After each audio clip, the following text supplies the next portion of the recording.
Hello everyone. SSC GD కానిస్టేబుల్కి మనకి ఇన్ని రోజులు అయితే వెయిట్ చేసినాము. దేనికి రీ ఎగ్జామ్ కండక్ట్ చేయడం జరిగింది కొన్ని సెంటర్స్లో, మెయిన్గా నార్త్లో కొంచెం టెక్నికల్ ఇష్యూ వల్ల కానీ సో ఏంటంటే రీ ఎగ్జామ్ కండక్ట్ చేయడం జరిగింది. అది 30కి ఎగ్జామ్ అయిపోయింది, మార్చ్ 30కి. సో కాబట్టి ఇప్పుడు అందరి ఎదురు చూపులు తేని ఆన్సర్కి పైన ఉంటాయి. ఇన్ని రోజులు అందరూ ఇప్పుడు యాక్టివ్కి వచ్చేస్తారు. ఇన్ని రోజులు అందరూ ఏంటంటే 50%లో అంటే 100%లో ఒక 30% మాత్రమే రన్నింగ్ ప్రాక్టీస్ చేస్తుండొచ్చు. రిమైనింగ్ 70% మెంబర్స్ ఖాళీగానే ఉండే ఉంటారు నాకు తెలిసి. సో వాళ్ళు ఏంటంటే ఈ ఆన్సర్కి కోసం వెయిట్ చేస్తూ ఉంటారు. సో ఇప్పుడు ఏంటంటే ఈ ఎగ్జామ్ అయిపోయింది కాబట్టి ఇప్పుడు యాక్టివ్లోకి వచ్చేస్తారు. వెబ్సైట్ చెక్ చేయడం కానీ, సో ఎవరైనా ఇన్ఫర్మేషన్ ఇస్తారా అలా చూడడం కానీ ఇవన్నీ అయిపోతాయి. ఎందుకంటే చూడండి, ఒకసారి ఇప్పుడు ఈ ఎగ్జామ్ కోసము మనకి ఎస్ఎస్సి బోర్డు అనేటువంటిది ఆగింది. ఇప్పుడు ఈ ఎగ్జామ్ అయిపోయింది కాబట్టి ప్రాసెస్ అనేటువంటిది డెఫినెట్గా ముందుకు వెళ్ళిపోతుంది. ఎందుకంటే నెక్స్ట్ ఒక ఎస్ఎస్సి జీడీ నోటిఫికేషన్ ఉంది కాబట్టి ఈ ప్రాసెస్ మొత్తము కంప్లీట్ అయిపోతుంది. ఈ ప్రాసెస్ ఏంటంటే ఒక్కసారి ఆన్సర్కి ఇచ్చిందనుకో, నెక్స్ట్ ప్రాసెస్ మొత్తము ఇప్పుడు సిఆర్పిఎఫ్ కండక్ట్ చేస్తుంది. అది ఈవెంట్స్ కానీ, అంటే రన్నింగ్ కానీ, మెడికల్ కానీ. ఆ తర్వాత ఏంటంటే సిఆర్పిఎఫ్ కండక్ట్ చేసి ఎస్ఎస్సికి ఇచ్చేస్తుంది. ఎస్ఎస్సికి ఇచ్చేసి ఇప్పుడు సిహెచ్ఎఫ్ సెలెక్ట్ అయిందనుకో, గతం ఇక సిహెచ్ఎఫ్కి అప్పయిస్తుంది. వానికి సంబంధం లేదు. ఇక సిహెచ్ఎఫ్ నువ్వు ట్రైనింగ్ ఇస్తావా, నువ్వు అని అట్లనే డ్యూటీకి ఎక్కిస్తావా, అది అతని ఇష్టం.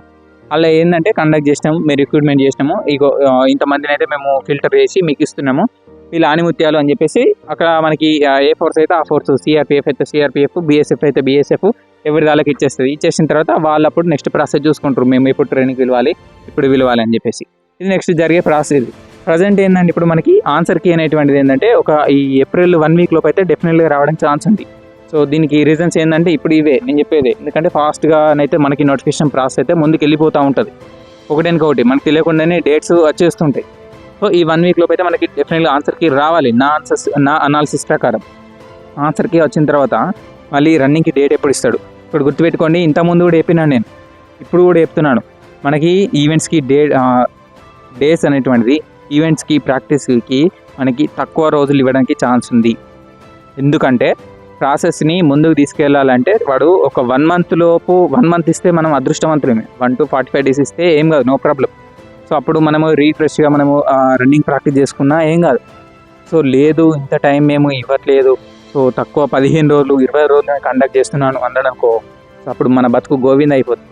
కాబట్టి మీరు డెఫినెట్గా రన్నింగ్ అయితే ప్రాక్టీస్ స్టార్ట్ చేయండి. నేను ఏం చెప్పినాను, ఏప్రిల్ 1 నుంచి ఒక రన్నింగ్ టైం టేబుల్ చెప్తాను. అది కూడా మీ ఇష్టం ఉంటేనే ఫాలో కండి, లేదంటే మీ ఇష్టము, మీరు ఏ విధంగా పరిగెత్తితే ఆ విధంగా పరిగెత్తండి. కానీ నేనైతే ఒక టైం టేబుల్ ఇవ్వడం జరుగుతుంది. అది ఒకవేళ నచ్చితే ఫాలో కండి అని చెప్పినాను. అది ఎట్లా ఉంటుందంటే, ఇప్పుడు సపోజ్ ఒక వీక్లో 1 2 3 4 5 6 7 వేసుకుందాం నెక్స్ట్ ఏప్రిల్ 1 నుంచి. సో స్టార్టింగే మనం ఎక్కువ రన్నింగ్ పరిగెత్తినాం అనుకో, చాలా ఇబ్బంది అయిపోతుంది. మనకి పెయిన్స్ వచ్చేస్తాయి, మనకి ఎక్కడ పెయిన్స్ వస్తాయో తెలియదు. సో చాలా ఇబ్బంది అయిపోతుంది. సో కాబట్టి ఏంటంటే స్టార్టింగ్ స్లోగా రన్నింగ్ చేయండి. ఇది ఎవరైతే స్టార్టింగ్ అంటే ఇప్పుడే రన్నింగ్ ప్రాక్టీస్ చేస్తూ, అంటే ఆన్సర్కి అయిపోయిన తర్వాత రన్నింగ్ ప్రాక్టీస్ చేద్దామని ఉన్నారు కదా, సో వాళ్ళు రన్నింగ్ షురు కొంచెం ప్రాక్టీస్ చేసుకోవడం స్టార్ట్ చేయండి. ఓకేనా. సో వాళ్ళు ఏంటంటే స్టార్టింగ్లో ఒక 1.6 km ఒక 2 days ప్రాక్టీస్ చేయండి. స్లోగా పరిగెత్తిన మంచిదే కానీ ఆగద్దు. ఆ తర్వాత ఏంటంటే ఇప్పుడు 3rd 4thకి 2.5 km పరిగెత్తడానికి ట్రై చేయండి, కొంచెం పెంచి. సో నువ్వు మధ్యలో అంటే రన్నింగ్ చేస్తూ జాగింగ్ చేసినా మంచిదే కానీ నువ్వు ఆగకుండా స్లోగా పరిగెత్తిన మంచిది కానీ పరిగెత్తు. ఆ తర్వాత 5 6కి ఏంటంటే నువ్వు 3 km పరిగెత్తిన మంచిది. 3 km వరకు వెళ్ళడానికి ట్రై చేయి.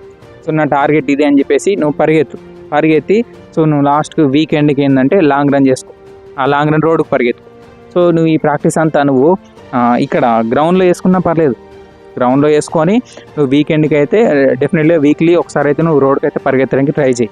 ఇక నొప్పులు వస్తాయి, మోకాళ్ళ నొప్పులు వస్తాయి, కాళ్ళు అరిగిపోతాయి, ఇవన్నీ పక్కన పెట్టు. ఇవన్నీ ఎంతోమంది చెప్తూ ఉంటారు. సో నువ్వు వాడే షూ, నువ్వు వేసే ఫుడ్, ఇవి కరెక్ట్, నువ్వు తినే తిండి, ఈ 3 కరెక్ట్ ఉన్నాయనుకో, సో నువ్వు రోడ్డు మీద పరిగెత్తినేం కాదు, కంకర్లో పరిగెత్తినేం కాదు, గుట్ట మీద పరిగెత్తినేం కాదు. అవునా. సో వీటి గురించి కూడా మనం చెప్పుకుందాం. షూ ఏ విధంగా చూస్ చేసుకోవాలి, డైట్ ఏ విధంగా చూస్ చేసుకోవాలి, ఫుడ్ ఏ విధంగా వేసుకోవాలి, వార్మప్స్ ఏ విధంగా వేసుకోవాలి, ఇవన్నీ మనము ఒకటి నేను చెప్పడానికి ట్రై చేస్తాను. అయితే ఈరోజు అయితే ఈ వీక్ అయితే ఇలా టైం టేబుల్ ప్రాక్టీస్ చేయండి. సో ఎవరైతే స్టార్టింగ్ నుంచి స్టార్టింగ్ వచ్చిన వాళ్ళు ఏంటంటే ఒకటేసారి లాంగ్ రన్ పరిగెత్తడం వల్ల మనకి చాలా ఇబ్బంది అవుతుంది. అవునా. సో అలాంటి ఇబ్బంది ఉండద్దు అంటే మీరు చిన్నగా అయితే రన్నింగ్ ప్రాక్టీస్ చేసుకోవడానికి ట్రై చేయండి. నెక్స్ట్ ఏంటంటే ఆల్రెడీ పరిగెత్తిన వాళ్ళు ఉంటారు కదా, ఎప్పటి నుంచో రన్నింగ్ స్టార్ట్ చేసిన వాళ్ళు ఉంటారు. సో వాళ్ళు ఏంటంటే డైలీ మీరు లాంగ్ రన్ పరిగెత్తడానికి ట్రై చేయండి. ఇప్పుడు ఈ స్టార్టింగ్ వాళ్ళు కూడా ఏంటంటే ఈ ఒక్క వీకే ఇట్లుంటుంది. నెక్స్ట్ వీక్ ఏంటంటే 5 మనము 10 km వరకు కూడా రన్నింగ్ పరిగెత్తాల్సి ఉంటుంది. సో స్టార్టింగ్ ఇది ఒక్క వీక్ ఏంటంటే అలవాటు కావాలి, మన బాడీ ఒక రన్నింగ్కి ఒక వార్మప్స్కి అలవాటు కావాలంటే ఫస్ట్ చిన్నగానైతే వెళ్ళాలి. సో అందుకే నేనైతే ఇలా చిన్నగా చెప్పినాను. లేదు అంటే మీరు ముందు నుంచి ప్రాక్టీస్ చేసిన వాళ్ళు ఎక్కువనైనా పరిగెత్తవచ్చు. కాబట్టి ఈ విధంగా అయితే పరిగెత్తండి. సో ఇంకో డౌట్ చాలామందికి ఉంది ఏంటంటే పొద్దున చేస్తున్నాము ప్లస్ ఈవినింగ్ కూడా చేయాలి. ఈవినింగ్ కూడా చేయాల్సిందే ఖచ్చితంగా, ఎందుకంటే మనకు టైం ఉండదు. రిజల్ట్ వచ్చినాక వాడు సడన్గా ఈ రిజల్ట్ ఇచ్చి డేట్ కూడా ఇవ్వడానికి ఛాన్స్ ఉంటుంది కాబట్టి మనకి ఈవెంట్స్ డేటు. సో టైం ఉండదు కాబట్టి పొద్దున సాయంత్రం 2 చేయాల్సి ఉంటుంది. పొద్దున ఎంత పరిగెత్తినా కానీ సాయంత్రం కూడా. సో పొద్దున పరిగెత్తినంత పరిగెత్తకపోయినా పర్లేదు, నువ్వు సాయంత్రం ఇప్పుడు సపోజ్ ఈరోజు నేను 3 km పరిగెత్తినాను, సో ఈవినింగ్ నేను 2 km పరిగెత్తినా పర్లేదు, ఓకేనా. కానీ సాయంత్రం కూడా అలవాటు చేసుకోండి. సో నువ్వు ఇప్పుడు సపోజ్ ఒక 1 month పొద్దున్నే రన్నింగ్ ప్రాక్టీస్ చేసి ఒక 15 days పొద్దున సాయంత్రం ప్రాక్టీస్ చేసినాం అనుకో, ఇప్పుడు 2 ఈక్వల్ అని కూడా చెప్పుకోవచ్చు మనం. ఎందుకంటే స్టెమినా పెరగాలి మనకు కావాల్సింది. కాబట్టి నువ్వు పొద్దున్న సాయంత్రం పరిగెత్తినావు అనుకో, నువ్వు తక్కువ టైం ఇచ్చినా పర్లేదు, మనకి 30 days ఇచ్చినా పర్లేదు, 20 days ఇచ్చినా పర్లేదు, పొద్దున సాయంత్రం అయితే ప్రాక్టీస్ చేసుకొని ట్రై చేయండి. కానీ ఏంటంటే రన్నింగ్కి ముందు వార్మప్స్, రన్నింగ్ తర్వాత వార్మప్స్, బ్రీత్ కంట్రోల్కి ఎవరైతే చెస్ట్ లేదనుకుంటున్నారో. ఇక్కడ నుంచి రికార్డ్ కాలేదు, మైక్లో ఛార్జింగ్ అయిపోయి. అయితే చెస్ట్ గురించి ఏంటంటే చాలామంది భయపడుతూ ఉంటారు, కొంతమంది కాదు చాలామంది చెస్ట్ గురించి చాలా భయపడుతూ ఉంటారు. చెస్ట్ గురించి ఒక ఇన్సిడెంట్ ఏం చెప్పాలా, అప్పుడు చెస్ట్ నాది కూడా రాలేదు, 77, 78 మాత్రమే ఉండే. అక్కడికి వెళ్ళిన తర్వాత అక్కడ మెజర్మెంట్ చేస్తేనే నా అదృష్టమో ఏమో కానీ, సో అతను చాలా ఈజీగా కొలిచిండు, డైరెక్ట్ చెప్పేసిండు 80 to 85 అని చెప్పేసి. ఆ తర్వాత బయటకు వచ్చిన తర్వాత ఏమన్నాడంటే సారు, అంటే మీరు ఇప్పుడు 5 km రన్నింగ్ ప్రాక్టీస్ చేస్తున్నారు కాబట్టి, ప్రాక్టీస్ చేసి వచ్చారు కాబట్టి, సో చెస్ట్ ఆటోమేటిక్గా మీరు వెయిట్ అయితే లాస్ అయిపోతారు. సో వెయిట్ని కానీ చెస్ట్ని కానీ కొంచెం నార్మల్గానే చూస్తాము. హైట్ విషయంలో మాత్రం కాంప్రమైజ్ అయ్యేది లేదు, ఎందుకంటే హైట్ అనేటువంటి చాలా ఇంపార్టెంట్ అని చెప్పేసి అన్నాడు. అందుకే SSC GDలో మనకి హైట్ని మెయిన్గా చూస్తారు. సో ఈ కారణంగా ఏంటంటే చెస్ట్ గురించి అయితే ఎక్కువ బాధపడాల్సిన అవసరం లేదు. సో ఎవరైతే టెన్షన్గా ఉందో, ఎవరైతే భయపడుతున్నారో వాళ్ళు ఏంటంటే కొంచెం ఎక్సర్సైజ్ మీద ఎక్కువ ఫోకస్ చేయండి. సో ఏదైతే డిప్స్ కొట్టడం కానీ, చిన్నప్స్ చేయడం కానీ, సో ఇలాంటివి కొన్ని అయితే చేయడానికి ట్రై చేయండి చెస్ట్ గురించి, ఓకేనా. సో ఇది అయితే ఈరోజు వీడియో. యాక్చువల్గా ఏంటంటే మనం ఈ next RPF SSC GD notification కూడా ఉన్నాయి. సో వాటికి ఒక మంచి ప్రణాళికతోటి ముందుకు వెళ్ళాలి. ఇప్పుడు ఎవరైతే తక్కువ స్కోర్ వచ్చినాయి అన్నారో, సో మీరు డెఫినెట్గా రన్నింగ్ అయితే ప్రాక్టీస్ చేయండి. ఈ నోటిఫికేషన్లోనే మీరు బయటికి వెళ్ళచ్చు, బయటపడచ్చు, కానీ మీకు సాటిస్ఫాక్షన్ ఉంటుంది కదా. సో నాకు కావాల్సిన, నేను పెట్టుకున్న ఫస్ట్ ప్రిఫరెన్సే నాకు జాబ్ కావాలని. సో అలాంటి వాళ్ళు ఒకవేళ ఈసారి మిస్ అయితే ఏంటంటే ఇలానే ప్రిపరేషన్ కంటిన్యూ చేసారనుకో, నెక్స్ట్ నోటిఫికేషన్ కూడా ఉంది, RPF కూడా ఉంది కాబట్టి దాంట్లో కూడా బెటర్ జాబ్ వచ్చే ఛాన్స్ ఉంటుంది. కాబట్టి ఇలా ప్రిపేర్ అవ్వండి. అయితే దీనికోసం నేను వీడియో చేస్తా అన్నా కదా, వీడియోస్ చేస్తా అన్నాను.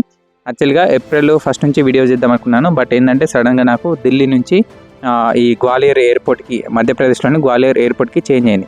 సో కాబట్టి నేను ఇక్కడికి రావడంతో ఇక్కడ కొంచెం అడ్జస్ట్ చేసుకోవడానికి 1 week అయితే టైం పడుతుంది, అంటే ప్లేస్ కానీ కొంచెం రికార్డ్ చేయడానికి. సో కాబట్టి అందుకే నేను వీడియో అయితే రికార్డ్ చేయలేదు, అందుకే ఈ గ్యాప్లో కూడా వీడియో రాలేదు ఇందులో. సో మనకు కూడా ఇవ్వడానికి ఇన్ఫర్మేషన్ కూడా అప్పుడు అప్డేట్ ఏం లేకుండే. సో ఇప్పుడు ఏంటంటే మనకి ఆన్సర్ కీ గురించి అయితే చెప్పుకోవచ్చు. ఆన్సర్ కీ వచ్చిన తర్వాత మళ్ళీ కొన్ని రోజులకి మనకి షార్ట్ లిస్ట్ ఇస్తాడు. PET PFTకి ఎవరైతే షార్ట్ లిస్ట్ అయ్యారో వాళ్ళకి ఏంటంటే మన నేము, మన హాల్ టికెట్ SSC నెంబర్ ఉంటుంది కదా, సో అది వస్తుంది. సో జస్ట్ మన కేటగిరీ ఇట్లా వచ్చి మనకైతే ఆ లిస్ట్ వస్తుంది. ఆ లిస్ట్ వచ్చిన తర్వాత మనకైతే డేట్స్ ఇవ్వడం జరుగుతుంది. సో అందరూ అయితే దేనికైనా రెడీగా ఉండాలి, ఎప్పుడైనా సిద్ధంగా ఉండాలి. సో నువ్వు ఎప్పుడైనా పెట్టుకో, నేను రెడీ ఉన్నా అని చెప్పేసి థాట్తోటి ఉండండి, రన్నింగ్ అయితే ప్రాక్టీస్ చేసుకోండి, ఓకేనా. సో ముందు మనము ఇంకా షూ గురించి చెప్పుకుందాము, డైట్ గురించి చెప్పుకుందాము, వార్మప్స్ గురించి చెప్పుకుందాము. సో ఇంకా మీకు ఏమైనా డౌట్స్ ఉంటే దీనిపైన కూడా వీడియోలో చెప్పండి అని చెప్తే సో నాకు కమెంట్ చేయండి. నేను రిప్లై ఇవ్వకపోవచ్చు, బట్ ఒక హార్ట్ సింబల్ ఇచ్చిందంటే దాన్ని కన్సిడర్ చేసినట్టే. సో నేను దాన్ని నోట్ చేసుకొని నేను డెఫినెట్గా నెక్స్ట్ వీడియోలో చెప్పడానికి ట్రై చేస్తాను, ఓకేనా. సో ఇది అయితే ఈరోజు వీడియో. నెక్స్ట్ మీకు ఆ క్లాసెస్ గురించి కానీ సో నెక్స్ట్ వీడియోస్ అయితే అప్డేట్ ఇస్తాను. మీ ఫ్రెండ్స్కి షేర్ చేసి సబ్స్క్రైబ్ చేసుకొని సో ఇలానే ఎంకరేజ్ చేయండి. Thank you for watching. Have a nice day.